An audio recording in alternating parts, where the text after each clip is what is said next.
Jai Hind students, welcome to my physics classes. Students, let your smile change the world, but don't let the world change your smile. So basically, students, life cannot become worth living if you're not interested, or rather, try to make it worth living for others.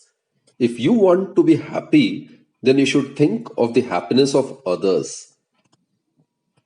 With that positive note, students, let's start today's session. As I have committed earlier that after the completion of the theoretical portion on the concept of center of mass, we'll be discussing numericals. So this lecture, students, it's entirely devoted to the numericals concerning center of mass, right? So let's start with the very first and basic question. The question is, the distance between the centers of the carbon and the oxygen atoms in the carbon monoxide gas molecule is 1 angstrom. This is the symbol of angstrom. 1 angstrom is 10 raised to power minus 10 meter. 1 angstrom, it is 10 raised to power minus 10 meter, right? We are supposed to locate the center of mass of the molecule relative to the carbon atom. Now students, look, this is suppose the carbon atom, first one, right? And this is suppose the oxygen atom. This is second one, right? This is carbon atom and this is oxygen atom. So in case a system consists of two molecules or particles, then its center of mass will always lie on the line joining these two, isn't it? And the carbon, its mass is 12 units, while the mass of oxygen, it is 16 units, isn't it? So obviously, oxygen being heavier, the center of mass will be lying towards, somewhat closer to the oxygen, right? So the distance between the carbon and the oxygen atom in the carbon monoxide molecule is given to be 1 angstrom. Let's find out the answer in angstrom only. Now we are supposed to locate the cm of the molecule related to the carbon atom. This is the center of mass. So we'll consider the origin to be coinciding with the center of mass, right? So the position of the center of mass with respect to the carbon atom is to be found. So if this distance is x, then students, this distance, it would be equal to 1 minus x, isn't it? This distance, it would be equal to 1 minus x angstrom. Clear? Now, as you are aware, if the center of mass of the system coincides with the origin, then we are aware M1R1 is equal to M2R2. This we have already discussed in the theoretical portion, isn't it? Whenever the center of mass of a system is assumed to be coinciding with the origin, then RCM vector would be equal to 0. So M1R1 vector plus M2R2 vector would be equal to 0. Now in this case, the two particles lies on either side of the origin. So if one is taken as positive, the other one would be taken as negative. So M1R1 minus M2R2 would be equal to 0, which will give us M1R1 equals to M2R2. It has already been discussed in the theoretical portion. And students, as usual, I'll be providing you the link of the previous lecture in the description section of this present video, right? So you can fall back to that particular video, right? So as to clear your concepts.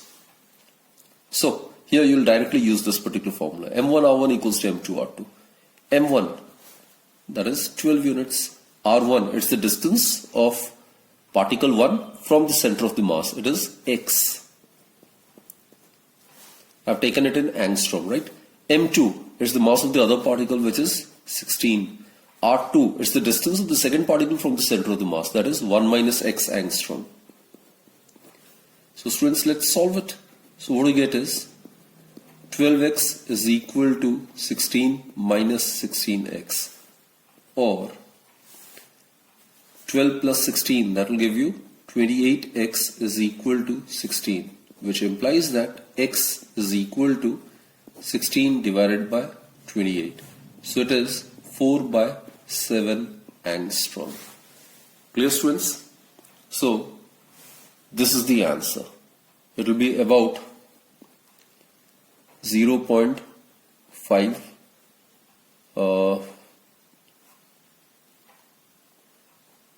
0.57 angstrom.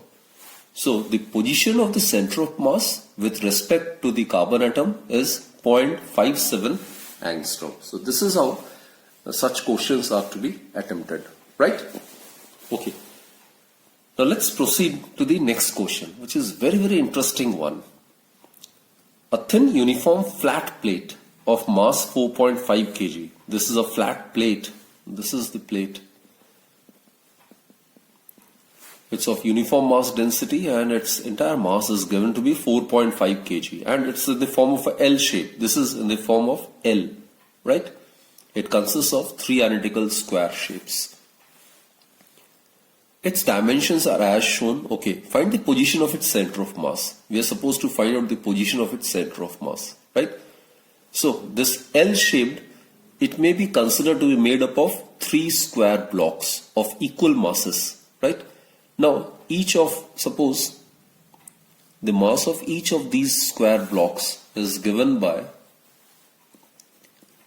the mass of each of the square blocks is given by total mass is 4.5 and it is divided into 3 equal square plates, right? So mass of each square plate would be 1.5 kg. Clear, students? Now let us find out the center of mass of each of these square plates and locate its coordinates. Now as we have discussed, square, its center of mass will be the intersection of the diagonal. That is, its center of mass will coincide with its geometrical center. So its center of mass would be over here. This is suppose C1. Its center of mass will be over here. This is C2 and its center of mass is suppose here. This can be considered to be C3. Clear, students? The coordinates over here can be considered to be x1, y1. It is x2, y2 and this may be considered to be x3, y3. Right? So let C1, its coordinates are x1, y1. C2, let us consider its coordinates to be x2, y2. And C3, let us consider its coordinates to be x3, y3. So basically we have considered C1, C2 and C3 be the respective center of mass of these 3 square plates. Clear, students? So let us find out its coordinates now. Now what about C1? Let's find its coordinates. C1, this is C1. With respect to the origin, let's find its coordinates. This is 4 units, right? So exactly midpoint. So this will be 2 units. And center of the square, it means that it will be at a distance of 1 unit from the center. Clear, students? Similarly, this point will be at a distance of 1 unit along the y-axis. So this is also 1 unit, isn't it? So what will be the coordinates of C1? It would be 1, 1. Right? Let's consider the coordinates of C2. C2, I've considered this one to be C2. So here this distance,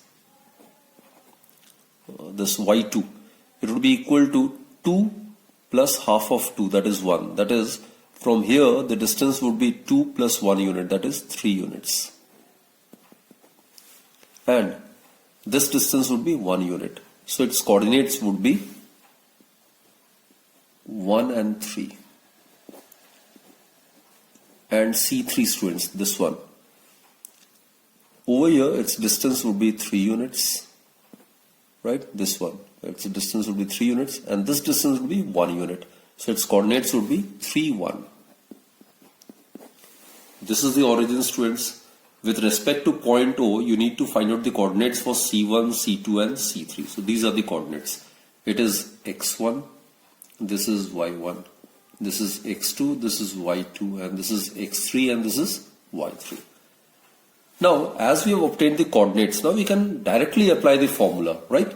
So, the x coordinate of the center of mass of the system, the formula is, we are aware, m1x1 plus m2x2 plus m3x3 divided by m1 plus m2 plus m3. Clear? Let's substitute the values. M1 is 1.5 multiplied by, what about X1? It's 1. Plus, again, all the masses are same, each being equal to 1.5 kg. Multiplied by X2. X2 is 1. Plus M3 into X3. X3 is 3. Divided by M1 plus M2 plus M3. That will give you the total mass of the system, which is 4.5. That is, XCM is equal to 1.5 plus 1.5, 3 and 4.5. So 7.5 divided by 4.5. Clear, students? So that will give us 5 by 3. Right? This is the answer, students. 5 by 3. XCM is 5 by 3. Now similarly, we can find out the value of YCM. Now YCM would be equal to M1Y1 plus M2Y2 plus M3Y3 divided by M1 plus M2 plus M3. So again, let's substitute the value. 1.5 multiplied by Y1, it's 1, plus 1.5 multiplied by Y2, it is 3, plus 1.5 multiplied by Y3, it's 1, divided by M1 plus M2 plus M3, that will give us 4.5. So what we get is again the same thing. So we get 7.5 divided by 4.5, which is equal to 5 by 3. Therefore, students, the position of the center of mass, it is given by XCM comma YCM. So it is 5 by 3 and 5 by 3. So this is the position of center of mass of this system, which is in the shape of L. Right? Okay, now let's proceed to question number 3. A rod is of length L and its mass per unit length is directly proportional to distance x from one of its end. Find the distance of its center of mass from that end of the rod.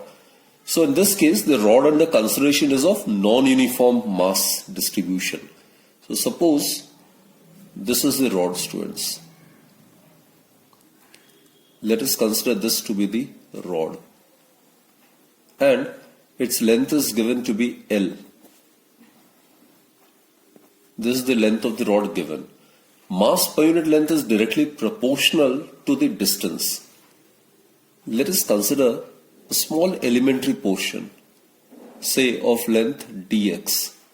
And suppose we consider this end, and from this end, the distance of this elementary portion of the rod be x. Clear, students? The mass of this elementary portion may be considered to be dm. Right? So as per the question, what we are given is, as per the question, we are given that the mass per unit length, dm mass is distributed in length dx.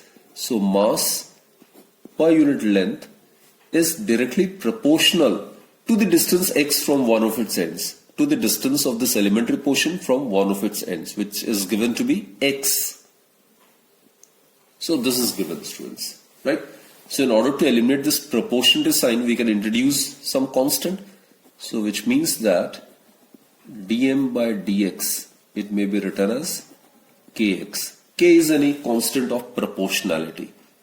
That is, dm, it may be written as kx dx. Therefore, students, we can find out the entire mass of this rod, isn't it? So in order to find out the mass of the rod, what we do is we can integrate it. So on integrating, we get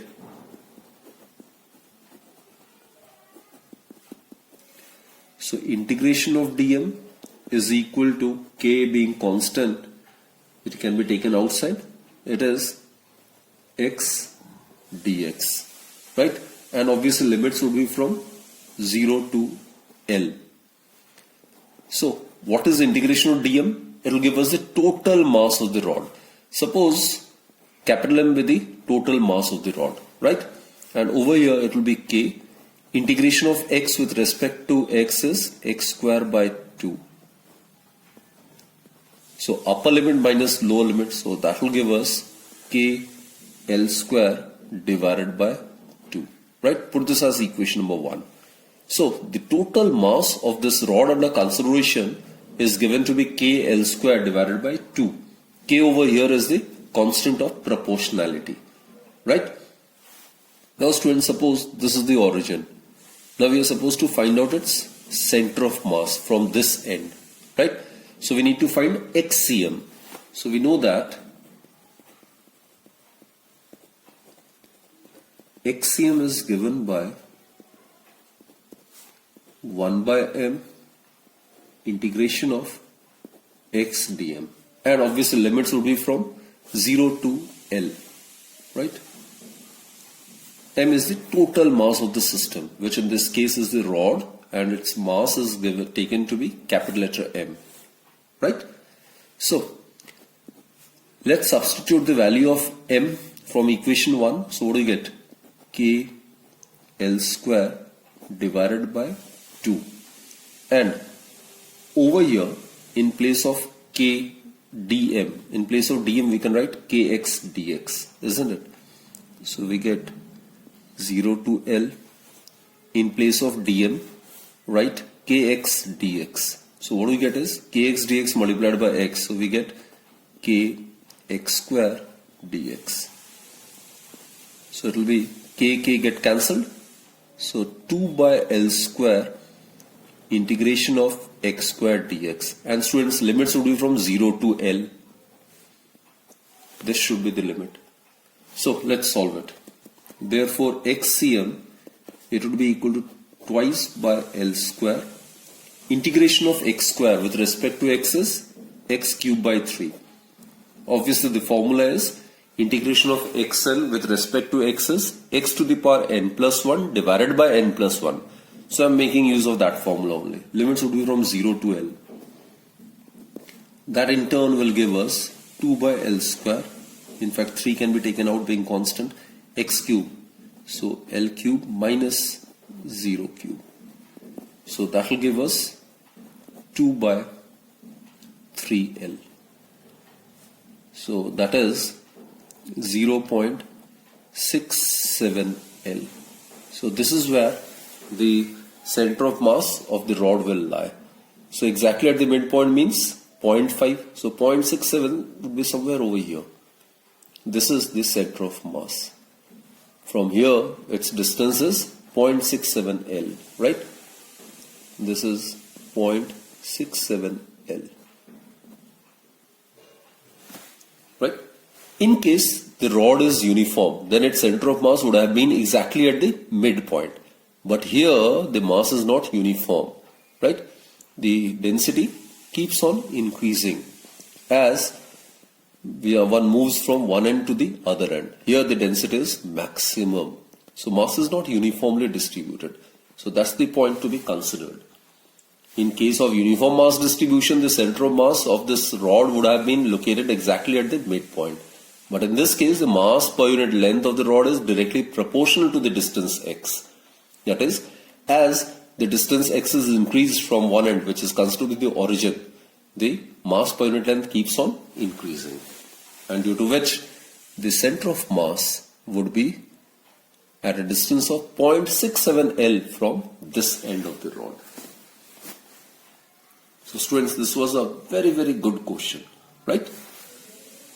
Okay, now let's proceed to question number 4 then. Again, an equally important and very good question.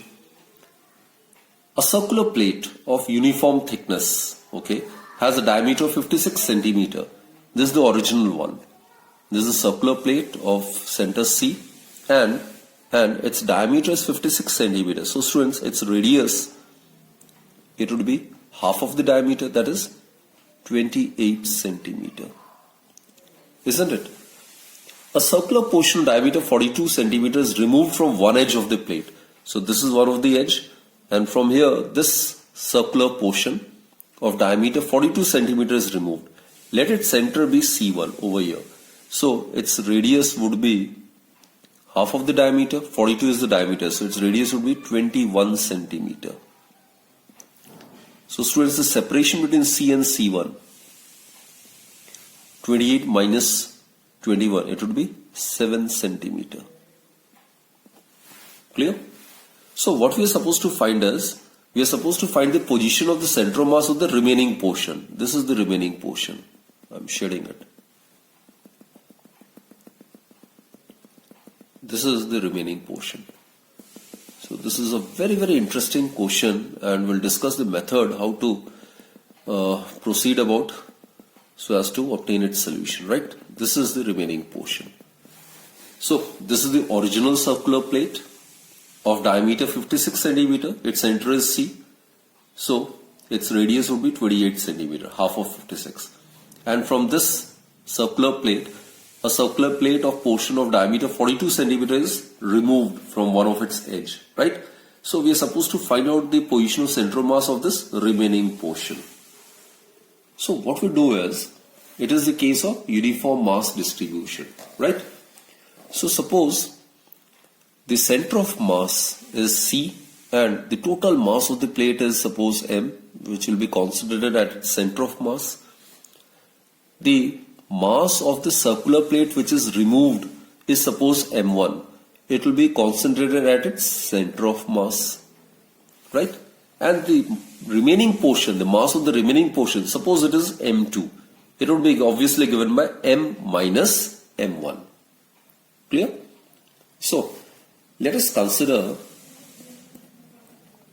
if let A be the mass per unit area of the plate. Per unit area of the plate.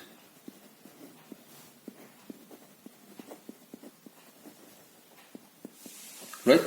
Then the mass of the original circular plate of diameter 56 centimeter. Right? So it is in the form of a circular plate. Its area is pi r square.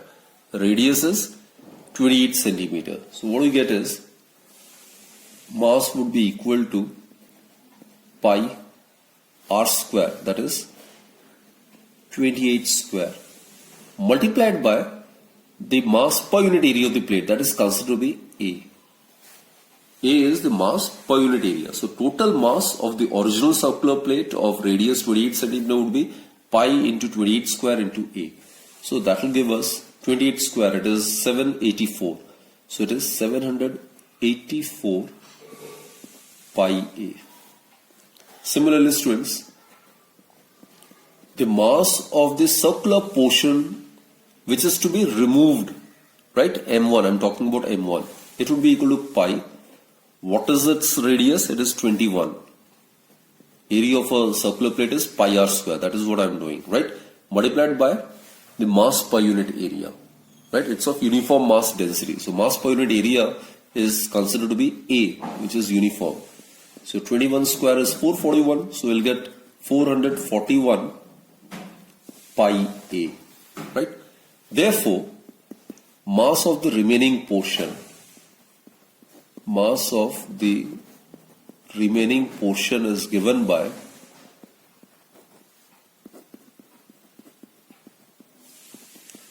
let us consider it to be M2, right? It obviously would be given by, from M1, M2 has been removed.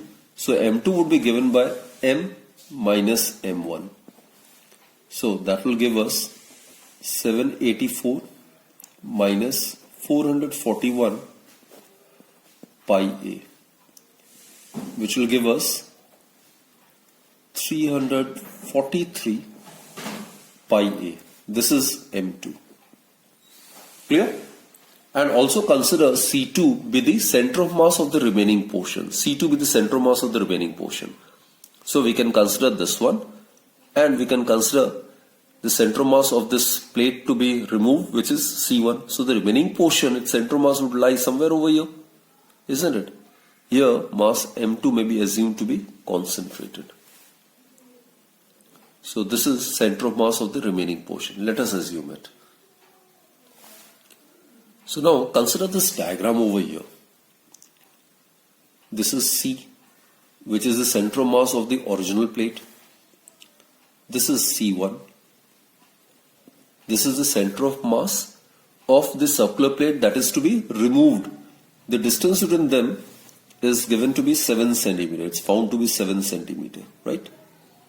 And the remaining portion, its center of mass would obviously be on the left hand side. And suppose it is represented by C2. Its mass is mass of the remaining portion, that is considered to be M2. And mass which is removed, that is M1. Clear, students? So this is the diagram. Now what to do is, our objective is to find the position of the center of mass of the remaining portion with respect to point C, which may be considered to be the origin, right? Let us consider the center of mass of the system, original system, to be coinciding with the origin. This may be considered to be the origin, O. If it coincides, then we are aware M1R1 equals to M2R2, isn't it? Let us consider this to be R2, this distance. So we get M1R1 is equal to M2R2. So students, always remember, whenever the center of mass of a system coincides with the origin, then M1R1 is equal to M2R2, right? Therefore, let's substitute the value. What is M1? M1 is 441 pi A. What is R2? This is R2. Sorry, M1R1. M1 is 441 pi A and R1 is 7. It is equal to M2R2. M2 is 343 pi A multiplied by R2. Pi A get cancelled. So we are left with R2 is equal to 441 multiplied by 7 divided by 343. Clear, students? So it is equal to 441 divided by 7 4 ja 28, 63, 7 9 ja 63. And 441 divided by 49, it is equal to 9. And the distance is given in centimeters, so it would be centimeter. So students, the position of the center of mass of this remaining portion will be at a distance of 9 centimeter on the left hand side from the center of the original circular plate, right? So this is where the center of mass will be located. It is at a distance of 9 centimeter. So this is how such questions are to be done. Now students, let us concentrate on a very interesting question, question number 5. It is given that the 4 uniform and identical meter sticks were stacked on a table with 10 centimeter, 15 centimeter, 30 centimeter and 50 centimeter segments over the edge. Now we are supposed to tell, would the meter sticks remain on the table or it will topple down. So these are the 4 meter sticks, right? First, this is the second one, this is the third one, and this is supposed the 4th one. Clear, students? Or you can take it in the reverse order, it doesn't matter, right? Now what to do is, each of these meter sticks are identical. The center of mass will lie exactly at the center. This is the center of mass of the 4th stick. This is C4. This will be the center of mass of the 3rd stick. This is C3. This will be C2. And this is the center of mass of this particular stick, which is considered to be C1, right? And this edge, it may be considered to be the origin. Now students, it's given that this distance is 10 centimeter. This distance is given to be 15 centimeter. This distance is given to be 30 centimeter. And this distance is given to be 50 centimeter. Right? It is given. So the distances of C1, C2, C3, C4 from the origin can be easily calculated. Right? It is at the center. So this entire distance from the edge of the meter stick would be 50. 50 minus 10. So this distance comes out to be 40 centimeter, isn't it? So that is how it can be easily calculated. So let's calculate this distance first. OC4. It would be equal to, now it is 10 centimeter. This distance is 10 centimeter. And it's a meter stick, means total length of the stick is 100 centimeter. This is 100 centimeter. This is 10 centimeter, and this distance would be, obviously, it will be equal to 40 centimeter. Right? This is 50. It will be exactly at the center of the meter stick. Right? So this 10 centimeter is over the edge of the table. So this will come out to be 40 centimeter. So OC4, it would be equal to 50 minus 10. So in magnitude, it would be 40 centimeter. Similarly, OC3. Let's calculate OC3. This is O, this is C3. Now 15 centimeter of this meter stick is over the edge, and the entire distance is 50. So it will be 50 minus 15. 50 minus 15. So it comes out to be 35 centimeter. Similarly, OC2. It is 30 centimeter over the edge. So it will be 50 minus 30. So that will give you 20 centimeter. And now OC1. Now it is 50 centimeter over the edge of this table, right? So we have considered this edge of the table to be the origin. So its center of mass coincides with that of the origin. So it would be 50 minus 50. So it will be equal to 0.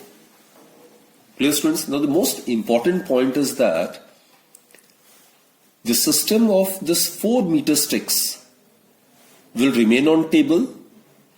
That is, it will not topple down only if the position of center of mass of the 4 meter sticks remains on the table.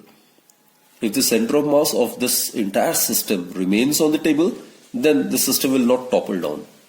And if the center of mass of the system lies beyond the table, then obviously the system will topple down. So the key point is, the system will remain on table, that is, it will not topple down only if the position of center of mass remains on the table. Remains on the table. This is the mandatory condition, right? So let's find out the position of XCM then. XCM, students, we are aware it is equal to M1x1 plus M2x2 plus M3x3 plus M4x4 divided by M1 plus M2 plus M3 plus M4. That is, let's substitute the value over here. Right?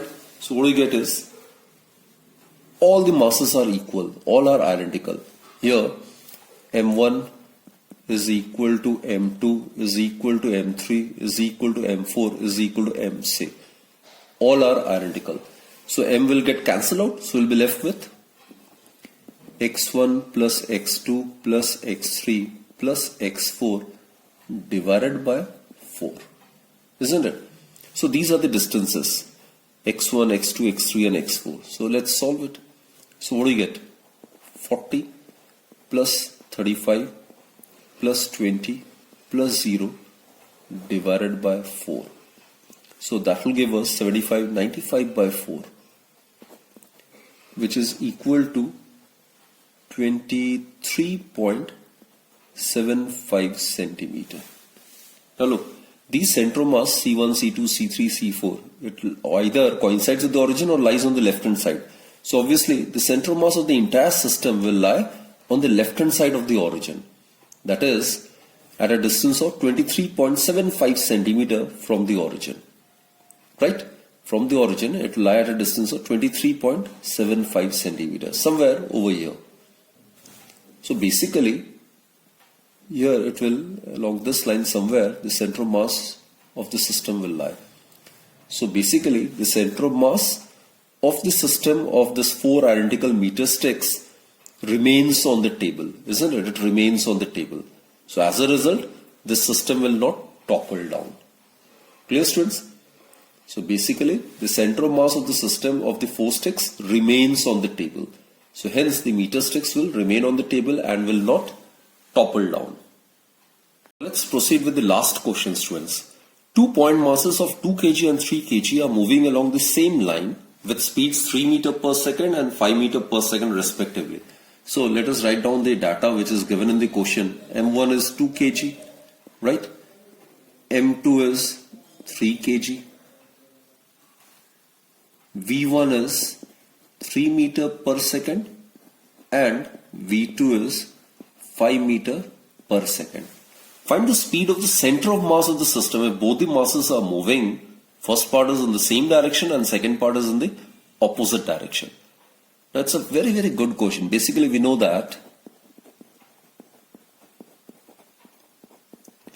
this is the expression which we have derived, isn't it? The position of the center of mass of a system consisting of 2 particles is given by M1R1 vector plus M2R2 vector divided by M1 plus M2, right?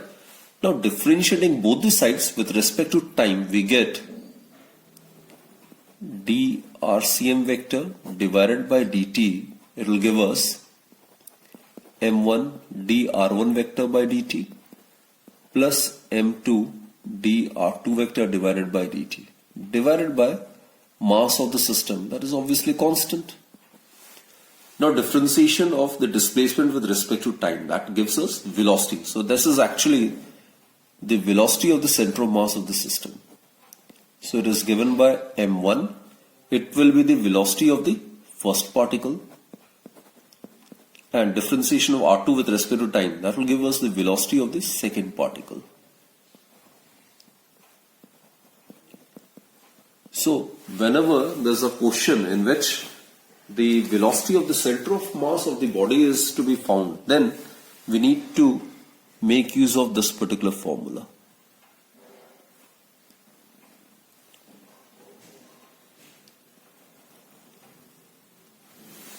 And students, let's consider first case when the bodies are moving in the same direction.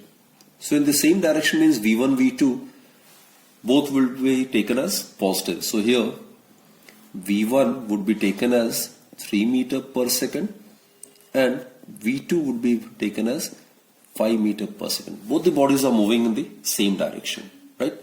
So in this case, VCM, it would be equal to, let's substitute the value, M1 V1. So M1 is 2, V1 is 3 plus M2 V2. M2 is 3 and V2 is 5 divided by M1 plus M2, that is 2 plus 3. So that will give us 6 plus 15 divided by 5. That is 21 by 5. So that will give us 4.2, and in SI it will be meter per second. So the speed of the center of mass of the system when both the masses are moving in the same direction is 4.2 meter per second, right? Now let's consider on the second part. In the opposite directions, when the two bodies under consideration are moving in the opposite direction. Here students, if V1 is 3 meter per second, then V2 is to be taken as minus 5 meter per second. Why this negative sign? Because the bodies are moving in the opposite direction, right?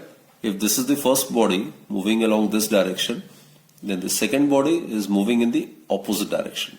The direction of motion being opposite, therefore, if V1 is taken as positive, then V2 would be taken as negative. Left to right, it's been taken as positive. Right to left, this is being taken as negative. This is taken as positive and this is taken as negative. Right? So here, velocity of the center of mass would be given by same formula m1 v1 2 into 3 plus m2 is 3 multiplied by v2, it is to be taken as minus 5 divided by m1 plus m2. So in this case, students will be getting 6 minus 15 divided by 5. So that will give us minus 9 by 5. That is minus 1.8 meter per second. Right? The negative sign suggests that the speed of the center of mass of the system when the two bodies are moving in the opposite direction is from right to left. This is where the negative sign suggests. So students, I hope you have understood the concepts involved in all these 6 questions which we have discussed in this particular session, right?